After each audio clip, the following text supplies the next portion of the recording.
Welcome to Greg Lopez, who's one of two Republicans on the primary ballot for governor. We have also invited, without success so far, Heidi Ganahl, your primary opponent. Greg Lopez, welcome back to Next. Thank you so much for having me, Kyle. The Supreme Court appears poised to strike down Roe versus Wade. Big picture, what do you make of this moment in American history? You know, I was reading the opinion, and it's interesting because they look at talking about the Constitution, and I truly believe that they're focusing on the 10th Amendment. They're saying, you know what, this decision needs to go back to the states. The states needs to decide how they want to handle this moral dilemma within their respective states. And I think, you know what, I really believe that's what the Constitution is all about.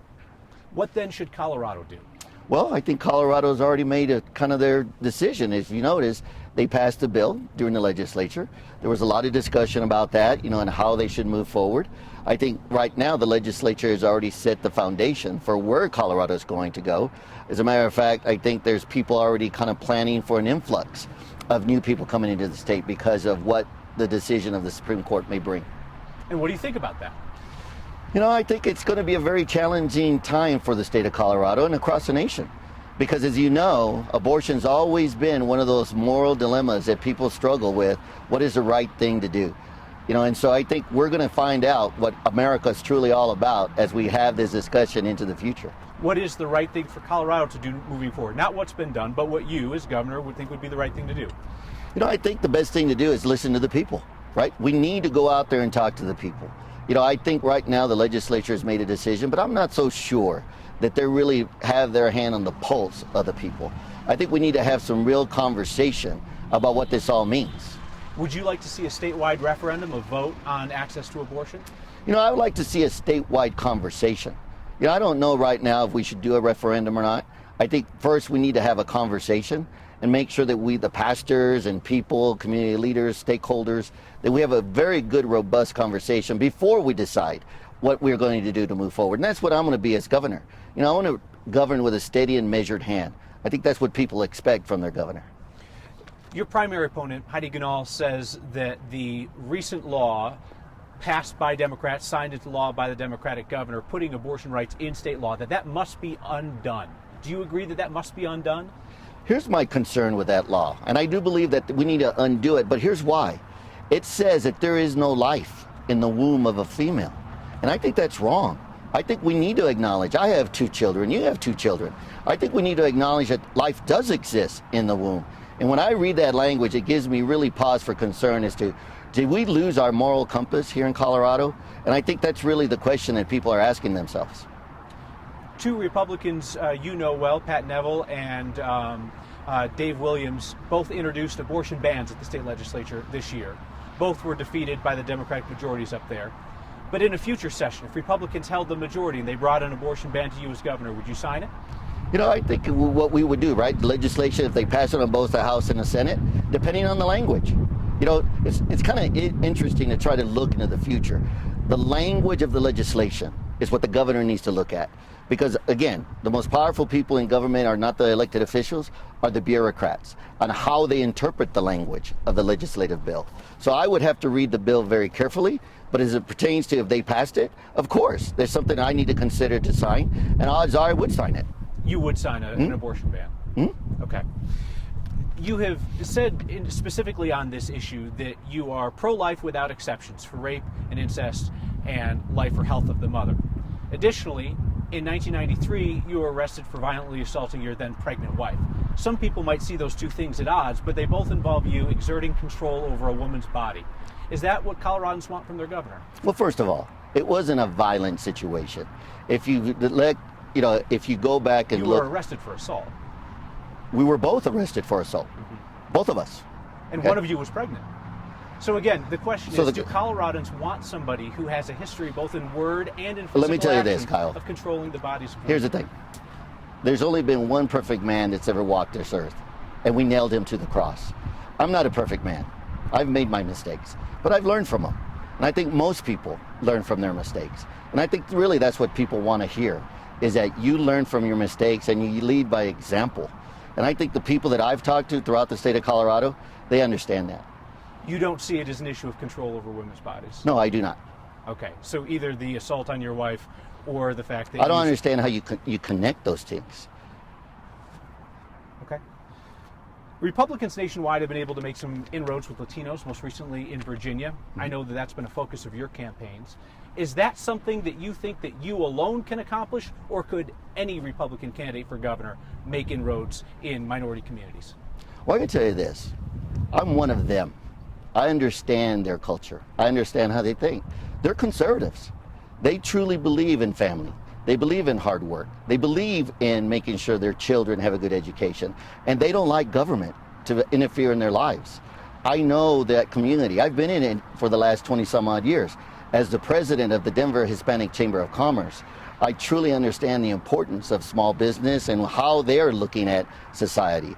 I think it really comes down to who can actually connect with all voters, not just the Latino community, but the Black community, the hardworking men and women in small business. I think people are looking for that type of governor. And we've seen Republicans have some success with that across the country lately. So my question is that something that you think that you alone in this governor's race can deliver, or could both you or Heidi make similar inroads, you think? I think I'm the only one that can actually make inroads into those communities. And why is that? Because I'm one of them.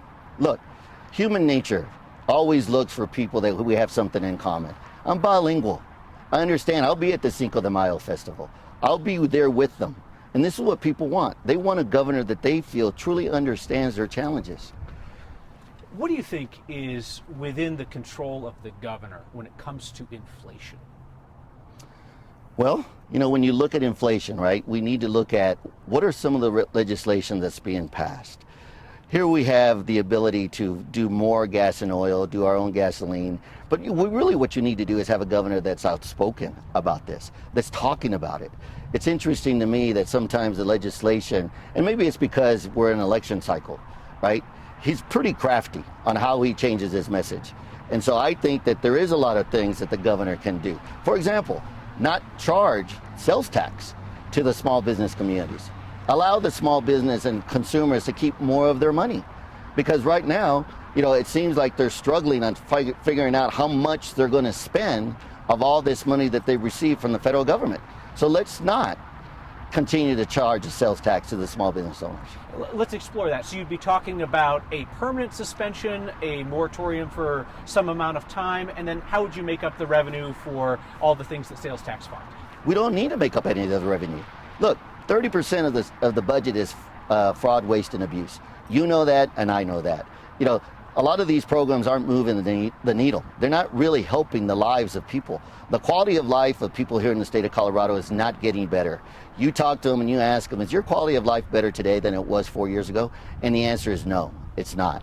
So there's fraud, waste, and abuse in the state budget, and we don't need to replace that. We need to make sure we use the money correctly. So let's talk about some of the big drivers of the state budget. You think that 30% of the money spent on infrastructure around the state is fraud, waste, and abuse? There's a lot of, yes. In there. Yeah. Okay. You may not know this, but there was a $30 million expenditure that CDOT had to make because they delayed in making a decision on the interchange of C-470 and I-25. When you look at some of the lack of really being able to properly govern and properly run projects, you see that fraud, waste, and abuse. And I guess you categorize that as waste. Education is obviously another big driver of the state budget, given our requirements on education spending. Do you see 30% of the education budget being subject to fraud, waste, and abuse? Well, when you have 60% of our fourth graders not being able to read at the fourth grade level and 50% not being able to do math. That's an outcome. That's not fraud, waste, or abuse. Well, the money they're supposed to be used to teach an education. And so if they're not teaching that mission, then what would you call it? How does cutting their budget through lowering sales tax intake provide a better result in the end? By allowing them to be creative, the teachers, right? By allowing them and making sure that the school unions are not involved in the classroom. That's the biggest challenge. I talk to a lot of teachers. We got some great teachers out there. And they tell me, I really wish I could teach without the teachers union getting in my way. Which districts have you heard that from? I've heard them from all of them. Douglas County, Adams, Jefferson. You talk to any teacher and they'll tell you that there's a concern about the teachers union. Would love to explore the Douglas County issue a bit more, seeing that their union doesn't have collective bargaining rights, doesn't have a formal role in the district. But you said that you hear from teachers who believe that the union is interfering with their classroom activities Yes. in Dougco. How specifically? Well, again, right, it's that whisper campaign. You and I know this, right? There's always influence coming from the top. And that influence oftentimes undermines the teaching capabilities of the teachers. So we need to have those discussions. And look, and we have to look at it in its entirety, all 64 counties. You know, too many times people focus on the big chunks and they forget that we all matter in the state of Colorado. And so when you look at rural Colorado and you look at the urban corridor, as governor, I'm going to bring them together because we cannot continue to be divided. That's not good for our state. One thing that is touching every county in Colorado is the fentanyl epidemic right now. What action could the state be taking that it is not taking to address fentanyl deaths? Well, the first thing they never should have done is increase the amount of fentanyl that you could carry up to 4 ounces. You know, right now they even did 1 ounce. They need to do away with that. Look, we need to be tough on crime. We need to let people know that we're not going to tolerate that type of drug walking in our streets. It's destroying the community fabric. It's destroying our children. We're losing people every single day because of that. We cannot ignore that. We must be strong and we must be able and willing to hold people accountable for their behavior. And as governor, I want to make sure that people understand I'm not going to tolerate that. We're going to work together with sheriffs. We're going to work together with the chiefs of police and the counties and the cities to see what we can do to send a strong message that if you're selling this, we're going to hold you accountable if we catch you. So you're referring to the bill in, what was it, 2013, the bipartisan bill that reduced the penalties for some amounts of I believe it's fentanyl. 2017. You're correct. You're Right. correct. It's the 2017 bill, sponsored by, among other folks, I believe, Republican State Senator John Cook, who used to be the sheriff up in Weld County. So it seems like there's some disagreement in terms of law enforcement on what works. What have you heard from outside law enforcement about what works and what doesn't work on fentanyl? We've certainly heard from law enforcement. What do you hear from outside that circle? No, what I'm hearing is, what is the root cause? Why are people trying to go into this self-medication? Is it because society has turned their backs on them? Is it because the faith-based community is no longer connecting with them? Is it because the government is interfering? We really need to look at what is causing people to go to those extremes. And I think we haven't had those conversations. I think it's important that we do have them so that we can move forward and truly make a change. So we have seen spikes in fentanyl deaths in states that have loosened restrictions, like Colorado, and in other states that haven't changed restrictions. What evidence have you seen that a so-called tough-on-crime approach reduces drug use? You know, it's pretty clear. You know, you have more officers out in the street. The message gets out that, you know what, we're not going to tolerate this, and it'll go down. Look, the opposite is true. You think that addicts will choose not to use if there's cops on the streets? If there's not the ability to buy it on the streets as easily as it is today. Look at the opposite effect that we have. When we tell people that you can steal a car and only get a ticket, a citation, what happened to our car thefts? They've went through the ceiling. So you have to look at these types of things from both sides of the equation. And I think that's what's lacking right now at the governor's office and at the legislature, is that we're not having good conversation because we don't have enough from both parties where they're trying to learn and make sure that we do the right thing for the state of Colorado. So, I mean, there is a bipartisan conversation happening at the Capitol. There just aren't a lot of Republicans who have been elected to be part of that conversation. Well, I can tell you this. Some people will call it a conversation. Other people will say, you know, they just kind of acknowledge that. Look, when I go and testify, if you ever gone and testify in front of a bill, you know they're not paying attention. They're just sitting there. You know, they're not even acknowledging. They don't even look at you in the face when you're testifying. Both sides don't look at you in the face. I think for the most part, those that have already made their decisions aren't looking at you. So you can tell who has already made their minds up because they're not looking at the testimony and they're not looking at the individuals. Those that truly are still pondering, they listen and they look in the people's eyes to make sure that they fully understand what they're trying to articulate in those 2 minutes. Let's talk about how Colorado selects its candidates. You've called for an end to mail-in voting, saying that Coloradans should stand in line to vote again. Would that make it easier for Republicans to win? No, it's not about making it easier to win. It's about making sure people feel that they're providing their civic duty, that they're standing in line because they are proud Americans. And a lot of people fought for the right to stand in line. We stand in line for concerts. We stand in line for baseball games and football games. Why can't we stand in line to vote? We don't ask people to do this every week. We ask them to do it every 2 years. And I remember you used to be able to get that little sticker that said, I voted. And we need to make sure that people feel that they are part of a true process. That's what I'm talking about. Over the last decade, when you've had the choice to stand in line to vote in person or vote by mail, you've chosen to vote by mail. Why? I choose to do both. It all depends on, again, right? It comes through the mail. I will either deliver it or drop it off, just like that process. So, it's not. But you're calling for that option to be taken away from Coloradans, and you want folks to stand in line at the polling places. That's what you've said. And I'm just asking you, why do you vote by mail, but you want everybody to stand in line? No. You're not listening to what I'm saying. I've done both. Okay? I believe standing in line is more appropriate. Okay? The law says right now we don't necessarily have to go to get it through the mail necessarily to go vote. I've done both. I truly believe that when people are asked to vote and stand in line, I feel that they are more informed. They're more part of the process when it comes to voting for our elected officials. Do you see it as an undue burden on folks who don't have the disposable time and the ability to go and stand in line for potentially hours at a time like we see in other states versus mailing in their votes the way you do? No, I don't. Because look, when there's a will, there's a way. You know that and I know that. When people truly want to vote, and the government is not stopping people from voting, if they truly need an absentee ballot, the state says we'll give you an absentee ballot. So to me, it's a matter of if you really want to vote through the mail, you can. But for the most part, I think us standing in line sends a real strong message to the next generation and to people to understand this is our civic duty. You just said if you want to vote through the mail, you can, but you've called for the end of mail-in voting. Well, I'm talking about absentee ballots. We've always had absentee ballots. You know that and I know that. So if we go back to where there was polls, you know that there was always absentee ballots. I'm not saying get rid of the absentee ballot. I'm saying that, for the most part, most people should stand in line. Do you want to get rid of no excuse absentee ballots, the idea that everybody gets mailed a ballot? Is that what you're looking Yes. to get rid of? Okay, very good. You said the other day, I want to read the quote exactly so I don't misquote you. You said that it's time Colorado had a real first lady again. Why choose to introduce homophobia into the race for governor?